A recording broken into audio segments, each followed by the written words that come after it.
He inadvertently read the wrong RS number. He read 0739. The bill is actually 0954. So I'd just like to clear that for the record. Is there any objection on the change? Seeing none, we'll make the change. Committee, I guess the first thing we have is the hearing. There are no bill requests today, so we'll go ahead and open the hearing on Senate Bill 26.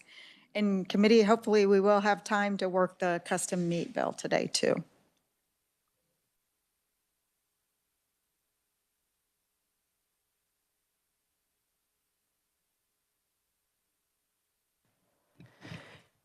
Good morning, Madam Chair, members of the committee. Senate Bill number 26 relates to sales taxation and would provide a sales tax exemption for certain purchases by bowling centers.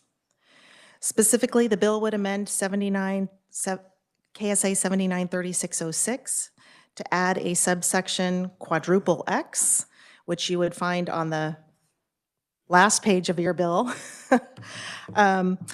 This exemption would exempt all sales of tangible personal property or services, including the renting and leasing of tangible personal property that is purchased by a bowling center and used in such bowling center business.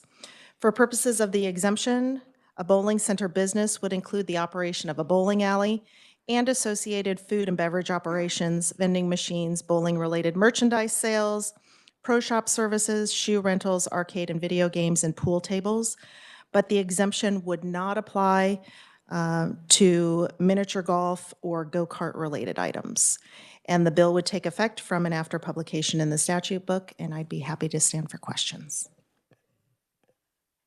Thank you, Amelia. Committee, any questions? Seeing none, thank you. Oh, no, Senator Starnes. Thank you, Madam Chair. And Amelia, just for clarification, so I'm at the bowling alley and associated food and beverage operations. Are they under the bowling alley as far as, is it an outside group? So that, let's say Pepsi is the distributor or whatever, they would be exempt then from the tax as well, or I don't understand? The exemption is, number one, for purchases made by the bowling center. So the business that is operating the bowling center, it's for their purchases of items for their bowling center business.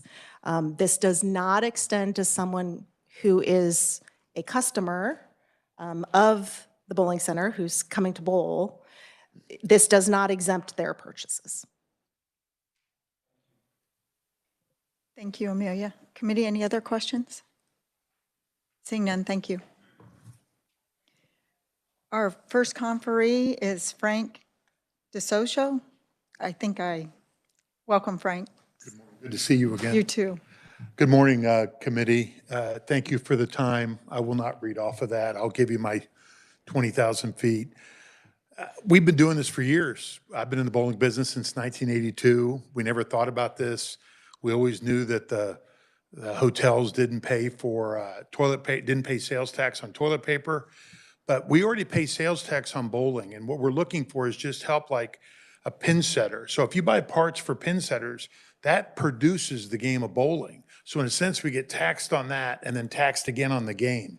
If you go around the country, most states, the majority of states don't pay sales tax on bowling, which we're fine with that. We get it. It's part of what we do. But there's many things that go to contribute to us paying that. The trash bags, it all adds up at the end of the day. And all we're looking for is just a little relief. You know, well, we represent 85% of the bowling centers in America. I'm the Kansas State Bowling Proprietor Association Executive Director. We're the hub of small communities. You go out to Oakley, you'll go down to Columbus, who just reopened their 6-lane center. This helped us get there. On the food side, and that's the other thing we just never put together. You know, we don't pay sales tax on our food. We produce the product, and then then we pay sales tax. And this is no different to produce a game of bowling. And I'm hoping that you'll look at that and kind of understand. I know we're kind of a weird business, but we have 70 plus locations around in the state of Kansas. And again, we're about 85% represented. We are the hub of small town Kansas. And it's a little tougher to kind of get there anymore with you just can't go up in pricing in some of the smaller towns like we've done other places. And I think I'll close with that unless questions or That's fine. Committee, any a little questions? nervous. I'm not used to being in front of this You're stuff. fine. That's one of the hardest positions to be in the building is conferee for any committee, not just tax. Senator Peterson. Do you pay sales tax on your labor services for having repairs made? Yes, we do, sir. Thank you. Committee, any other questions? Thank you. Thank you so much for your time. Thank you. Our next conferee is Kelly Hill. Welcome to the Tax Committee. Morning, Senator Tyson. Thank you very much. Senators, thank you. My name is Kelly Hill. I'm from Liberal, Kansas. I'm here with my daughter, Beckett. She's a third grader. Kind of a big deal to see her dad talk here. So we made the trip yesterday from Liberal to come and speak to you. Frank hit the nail on the head. We are small town American business people. It takes a lot to open a bowling alley. It's a big capital investment. And then to be tapped for our parts to manufacture this game. And it's all of our inputs. It's the lane oil. It seems trivial that it's a trash bag. But for me to change around to trash bags in my facility, it's 31 trash bags for one change. And on a Friday night, that may be 4 changes, five changes, just to have our facility open, to generate that tax dollar for every sales that we do. We don't get that back. That just goes into a can and goes away. An average bowling alley, in 2016, my bowling alley flooded and I had to rebuild it. It was $1.3 million to just build back 16 lanes. And that's a large capital outlay for someone to open a business. And then now we have getting into the space. I got a call yesterday from a reporter from the Wichita Eagle asking why I thought bowling should not pay sales tax. That's not what we're asking. We're fine paying sales tax. We're just asking for our inputs.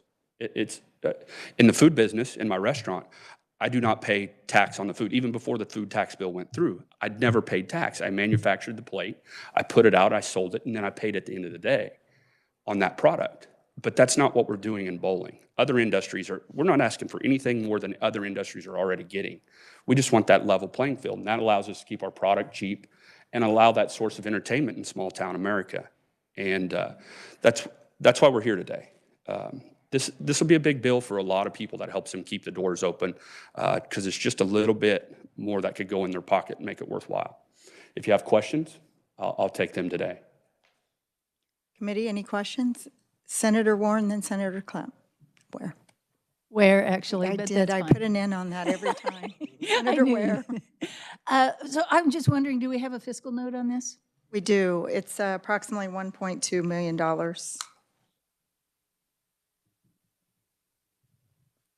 Well, I take that back. The total is 2 million. And then, and then it increases the second year, 2.2 million. I don't know. I'm not going to ask you guys to speak to that because you wouldn't know across the state. Revenue comes up with a fiscal note, an estimate on what they think it will decrease the amount of taxes that are collected. So, but I'm of the mindset if we can lower tax collection. Our tax code is picks winners and losers, and so we need to be really cognitive of that. And going forward, we need to find some language so that you guys wouldn't have to be in front of us to ask for this exemption. Thank you.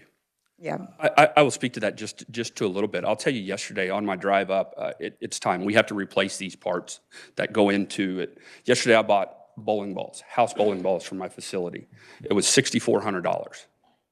Well, basically 10% 925 in Liberal, Kansas, that's $600 and some. That's just added on to the cost of doing business in Liberal, Kansas. But then also too, I bought 2 arcade machines that every swipe of the time they do that, generate that sales tax dollar for everybody else. I spent $8,000 on those 2 games and paid another basically $780 or whatever in sales tax right there. That's just more cost for us to grow our business and generate more tax dollars for the state of Kansas and our local governments. I mean, I'm a board of trustee for our local junior college, and we hear it every day from our constituents, property tax, property tax, property tax. Well, the taxing authorities locally now are headed towards sales tax. County people are wanting to talk now about repairing roads by using a sales tax dollar, which is not exactly wild because we're set on the border of Oklahoma from 4 miles, and we can tap that Oklahoma market. But also, too, what's that do? Every input cost that I have in my business now is going to get tapped again to go up and up and up, which causes me to raise my prices, which makes it harder to grow my business. So, I mean, it comes from all different directions, and I understand we have to generate revenue, but the input cost for us is where we can keep our products low in small town America and give us a fighting chance. Thank you. Senator Clem. Thank you, Madam Chair. And you had mentioned you also had a restaurant. Yes, sir. On some of these types of things, are you paying sales tax on those, on the things that are listed here? Some are, some we aren't. And we find that it's around the state of Kansas with proprietors. Some proprietors do, some proprietors don't. There's a lot of confusion in where we need to be on this. And I think there's interpretation there. And I do agree that we're picking winners and losers, and it's forcing you to have to be here having a conversation. So Yeah. appreciate it. Thank you. Committee, any other questions? Senator Peterson. Approximately how many employees do you have? We currently have 31 employees. We started in 2007 when we opened our facility with 4. Excellent, thank you. Senator Peck. Thank you, Madam Chairman. I probably, Mr. Hill should know the answer to this question. This would provide an exemption from all sales tax, not just the state portion? I can't answer that, but I believe so. Yes, sir. I'll confirm with Amelia, but yes, Amelia. Madam Chair, yes, this is a complete sales tax exemption, so it would be the entire state and local portion of the sales, so it'd be all sales tax. I appreciate that answer. And then another question. This does not exempt or does not apply to purchases, pardon me, for golf carts, go-karts. Do bowling alleys have golf carts, go-karts, and things associated with the alley? Some do, but as a general industry in the state of Kansas, no, they do not. But there are facilities that have miniature golf courses and go-kart tracks. Specifically, there's one here in Topeka, West Ridge Bowling Alley. They have a go-kart track. In the alley in Wichita, they have a go-kart track as well, or Bolero now, I guess it is. But those are the only 2 instances I can think inside of the bowling industry in the state of Kansas that has those things. Great Bend has a miniature golf course, but those are the only areas. Like I say, we're not asking to get into other industries and other scope. We're just wanting our inputs in the basic bowling business. Thank you, Madam Chairman. Thank you. Committee, any others? Thank you for your testimony. I think your dad did a fine job. He's a pro. Thank you all. Appreciate your time. Committee, our next conferee is Mark Martin. Welcome to the Tax Committee. Introduce myself, Mark Martin from Emporia. Of course, bowling proprietor, owner of Flint Hills Lanes right there, but I'm also the vice president of our Kansas State Bowling Proprietors Group. I guess I'm here basically.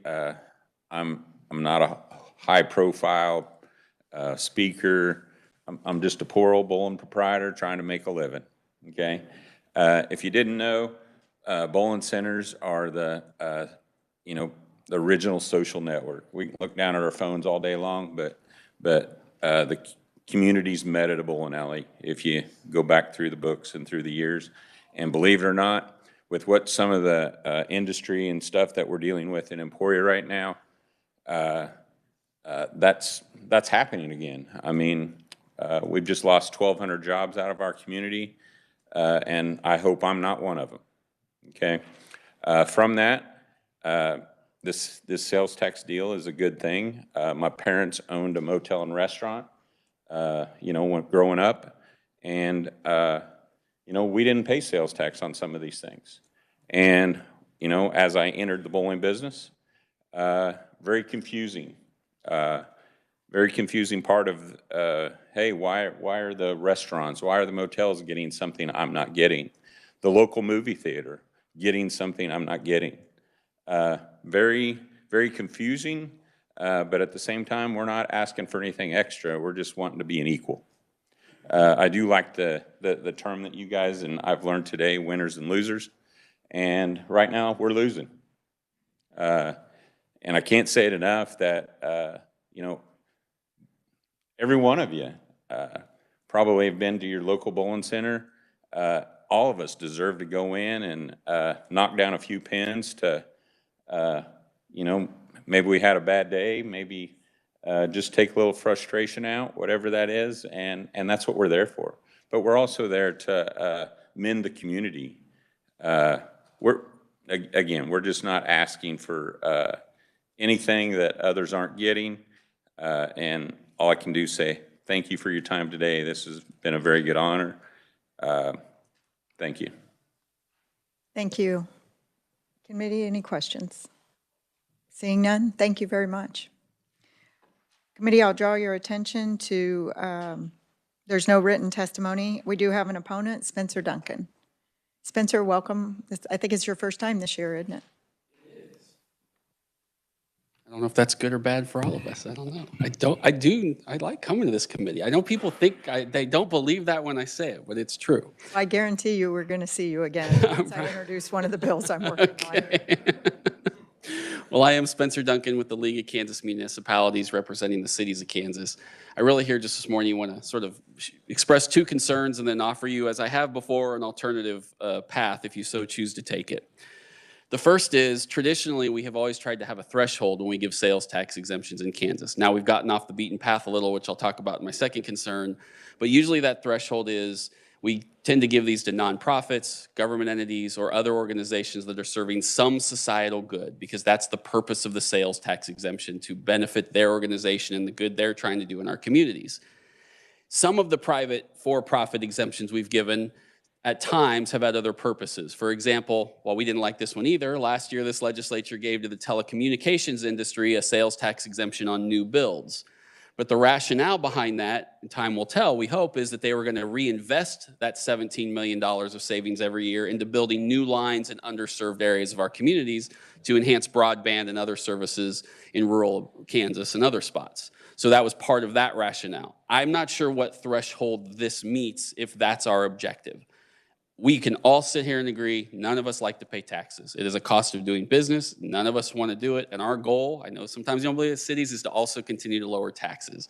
But these are for-profit companies, and so we're just not sure what threshold this meets. The second concern we have is, and you got the document you folks received the other day from your staff even shocked us, that said that sales tax exemptions reached about $8.7 billion of lost revenue to this state. I'm sure a lot of those are really great sales tax exemptions, but we need to continue to stress the fact that every time you take away sales tax revenue at the local level, you put more pressure on the property tax burden. It's that proverbial three-legged stool. Those two other legs are getting shorter and shorter, and we're relying more on that third leg. That's not what local governments want either, I promise you. We do not want to see more of a burden on the property tax. And so we think this is one more that cuts away at it, which goes to my suggestion, which I've made in this committee before, and one day maybe the legislature will take it. I promise you it keeps us within streamlined compliance, is you have the ability to set your state rate of 6.5% at zero when you provide these exemptions and leave the local portion intact. All local sales taxes are voter approved. No local authority can raise tax without going to a vote. I also can't lower it, by the way, without a vote or even taking it to the people, which may be a conversation worth having at some point about that authority. But so every time we take away that local piece, it makes a big impact, particularly in the small communities that they serve, because they've got services to pay for. So we continue to offer that as a suggestion. 6.5% is still better relief. The highest sales tax in our communities is about 3% or less. So if that gives you kind of a mark as what that would be. So that is my suggestion. So with that, I open for questions if there are any. Thank you, Spencer. There are. Okay. Committee. Okay. Senator Peck, then Senator Klemp. Thank you, Madam Chairman. Mr. Duncan, you implied something, and then I also, in reading ahead, see the Kansas County Commission Commissioners Association mentions it as well. And so I'm going to ask you, because you're the conferee, if you're not the right person, it would be for Sure. staff. The implication, as I read this, is that passing legislation such as this causes Kansas to be out of compliance with the streamlined sales tax or the streamlined agreement. Is that what you're saying? No, so what we're saying is a very real legitimate concern this legislature has had is we have that streamlined compliance pact, and we definitely don't want to be out of compliance with it. And if we start messing with these different rates at the state level, that puts us out of compliance and could create some issues. In talking with some streamlined compliance experts and looking at the law, having our attorneys break it down, you can do what you did with the food sales tax. You didn't eliminate the food sales tax rate. What you did was you set a rate of 0. Now, we can all argue that that's a crazy loophole, but God bless lawyers. That's why they exist, right? Is to help us find those loopholes. And we contend that we could do the same on these type of exemptions. You could set the state rate at 0 and then leave intact the local portion and still continue to be in streamlined compliance. But we do agree if you don't do that, there could be some streamlined compliance issues if you just eliminated the state portion and not the local portion. Do you know of any situation, because we've got all kinds of sales tax exemptions where we decided that sales tax at the state and local level is exempt. Right. Has there been any, to your knowledge, concern, issues brought up in the past about previous sales tax exemptions as it relates to streamline? No, because outside, and I could be wrong, and I will try to double check this. Outside of the food sales tax, I believe every other exemption is all or nothing, right? We either gave it or we didn't. So I think food sales tax may be the only exception, but I will definitely talk to our legal team and see if I'm right about that. Thank you, Madam Chairman. Would you get that to John so that the committee has? Yeah, we'll dig into that a little bit. Okay. It's a lot of exemptions to go through, but we'll take a look. Thank you. And I would say, thanks to Senator Peterson, it wasn't for lack of effort of the Senate trying to remove the entire sales tax on food, which we much appreciated. Senator Clump. Thank you, Madam Chair. Some of my questions were answered with Senator Peck. The fiscal note, it'd be interesting to see what that looks like without, if you extract that out, I assume it's around 800,000 versus 2 million, if I'm not mistaken. Yeah, I mean, on average, it's 5 to 10% is what locals would get of an overall sales tax. Those numbers are a little different, obviously, because we have some cities where it's 1% and some where it's closer to 3%. But if you take that average, yeah. So it'd be a majority of the fiscal note, or Would stay with this, right. But obviously, as you know, even to some of our communities, $10,000 here and $10,000 there is pretty sizable when they start adding up. Yeah. Thank you. So I have a couple questions. You referred to the sales tax presentation that we had and the $8 billion in sales tax exemption. But if you go back and listen to that, Eddie did give considerable reasons as to why those exemptions were on.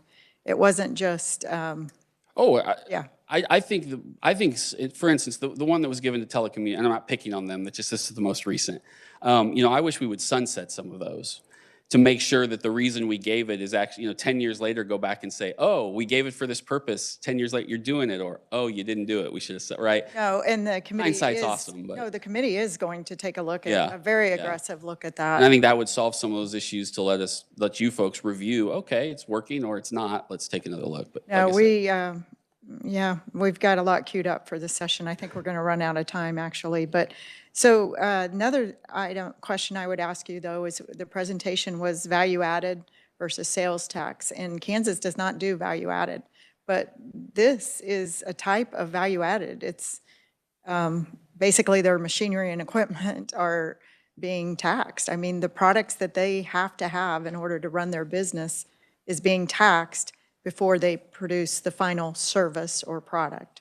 So, correct. I think again, you can make a pretty fine, distinction if you wanted to carve out equipment versus trash bags, right? I mean, those are very different things from that perspective. Everybody has to pay sales tax on trash bags as a general rule, for-profit businesses, right? Equipment, we can say, I literally can't function without that equipment, so maybe there's a rationale there.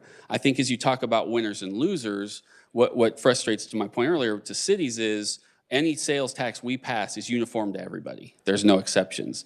So, and this is not me blaming the state, but those winners and losers have been done at the state level because we haven't been able to make those decisions at the local level. And so we don't always disagree that winners and losers are be picking. We're just, there's not a lot of more control over that we can have to help, either help that cause or make it worse, I guess, if you want to look at it that way.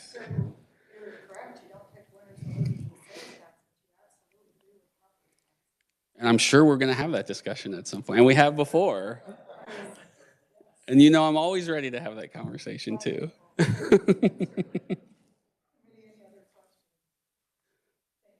Yep, thank you.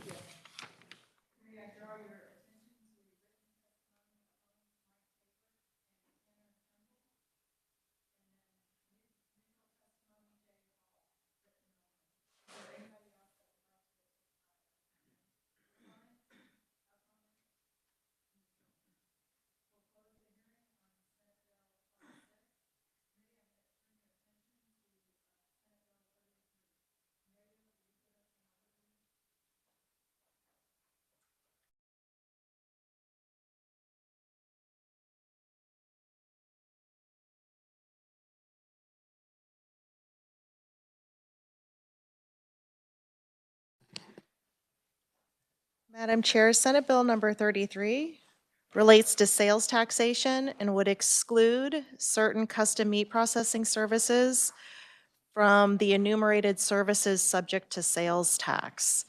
And if you will recall, I think there was some explanation when this was heard that these services were did get an exemption last year. They are in 793606 as being exempt from sales tax, but there was an issue relating to exemption certificates.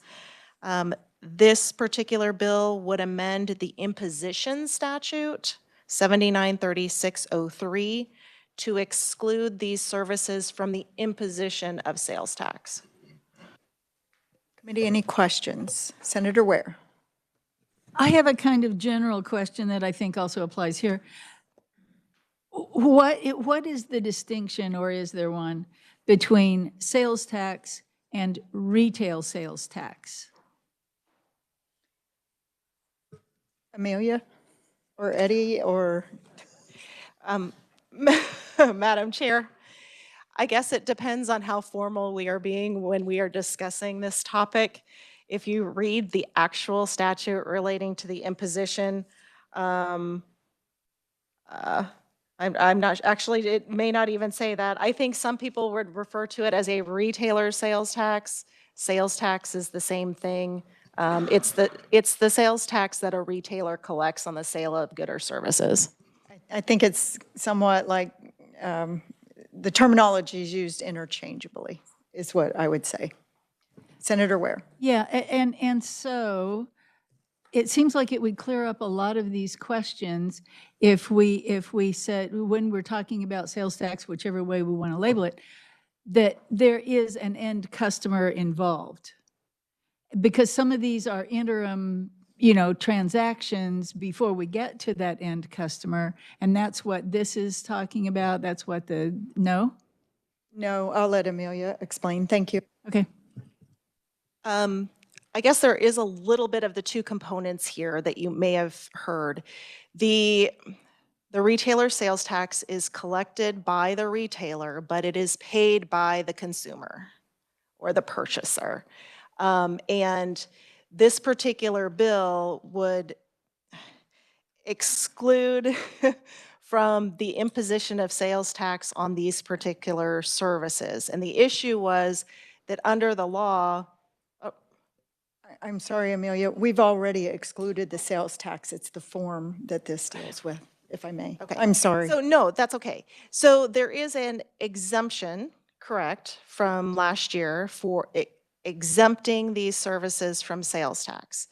Within the Retailer Sales Tax Act, there is a statute that provides for exemption certificates that a purchaser is supposed to complete, and a seller then accepts a copy of that to relieve them of their responsibilities under the Act on the retailer side. So the customer fills out the form, the retailer maintains it for purposes of their records.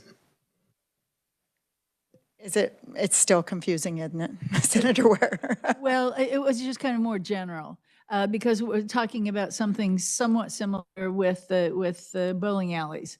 It's not, is this tax intended to be the end user or the interim folk? And it seems like it was the interim that we're talking about with the, So this bill would not do anything on the sales tax. It's not an exemption on the tax. yeah, my question was kind of more general, I Okay. guess. And if I may, the committee, there's 2 sections in the tax code on sales tax exemptions. And if you want some light reading, go out and, I literally have read through the tax policy. I need to refresh on it again. But yeah, it's not simple. And so we changed it in one place where it required a form. We were going to change it in another place where we didn't think the form would be required. But because of testimony from the department, we've actually got an amendment. And I'm going to propose a substitute. If Amelia would hand that out, I think that would clarify the language. Senator Peterson. I don't know if I'm gonna confuse this or help this, but it's like my little hamburger stand. If they go to the grocery store, they don't have to have an exemption certificate to buy their meat. If they go to the processor, So, they have to have an exemption certificate to buy their meat. no, that customer would always have to have a certificate to have an exemption. This is just customers that bring in meat for processing It's already owned by them. that is owned by them and going back to them. Excellent. I think that did help clarify it. Thank you, Senator.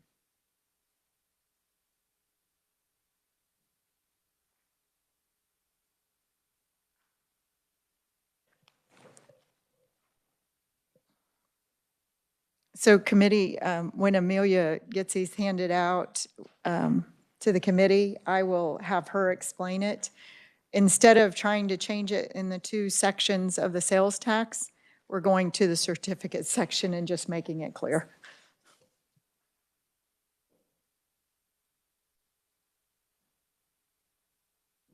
You, Amelia? Yes, Madam Chair.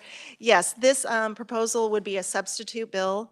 And what this proposal is to amend, adding a new subsection to the statute that requires the exemption certificates for this particular exemption that already exists in statute, providing that the purchasers and sellers involved in this exempt transaction are not required to provide or maintain the exemption certificates anymore.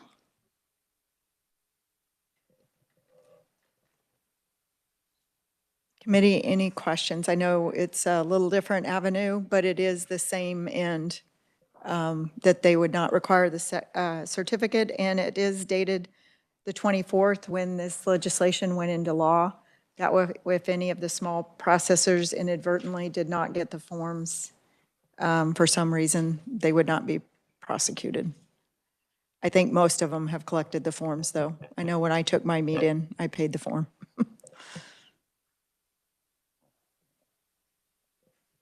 Senator Owen. Thank you, Madam Chair. And just for my clarification, does this only applies for this specific meat processors, correct? It's not. These are only custom processors, small processing plants usually.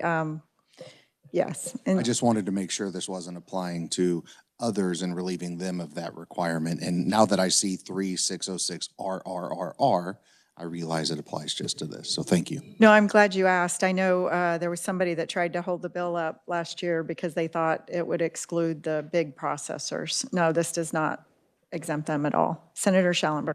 Thank you, Madam Chair. So this is a substitute bill. This amendment would be a substitute. And you're replacing this bill with this bill. This is a lot easier. Why didn't we do I that? got earlier. Okay, thank you. That's my question. Sometimes second time around, Senator. Any other questions or comments? Seeing none, I will move that we strike the contents of Senate Bill 33 and put in the amendment as the bill. So it's been moved by Senator Tyson, seconded by Senator Schallenberger. Discussion on the motion. Seeing none, all those in favor say aye. Aye. All those opposed, no. Motion carries. Yes, Senator, if we would have done this to begin with, it could go on the consent calendar, but that is not the case. Committee, what are your wishes on the bill? Senator Peck. Thank you, Madam Chairman. I would move that the Senate Assessment and Taxation Committee pass favorably Senate substitute for Senate Bill 33. Is there a second? It's been moved by Senator Peck, seconded by Senator Owens. Discussion on the motion. Seeing none, all those in favor say aye. Aye. All those opposed, nay. Motion carries. Committee, thank you for your work today. Next week, we will have some more overviews. What I'm hoping to do is strike off some thoughts, like the idea of possibly sunsetting some of these exemptions or whatever. I want the committee to take a deep look at this. We do need to clean up our tax code. I know many are new to this committee. We might not be able to finish it this year, but at least we can start the conversation and start moving on cleaning up the tax code. That's the objective. So any other business to be brought before the committee? Seeing none, we're adjourned. Thank you.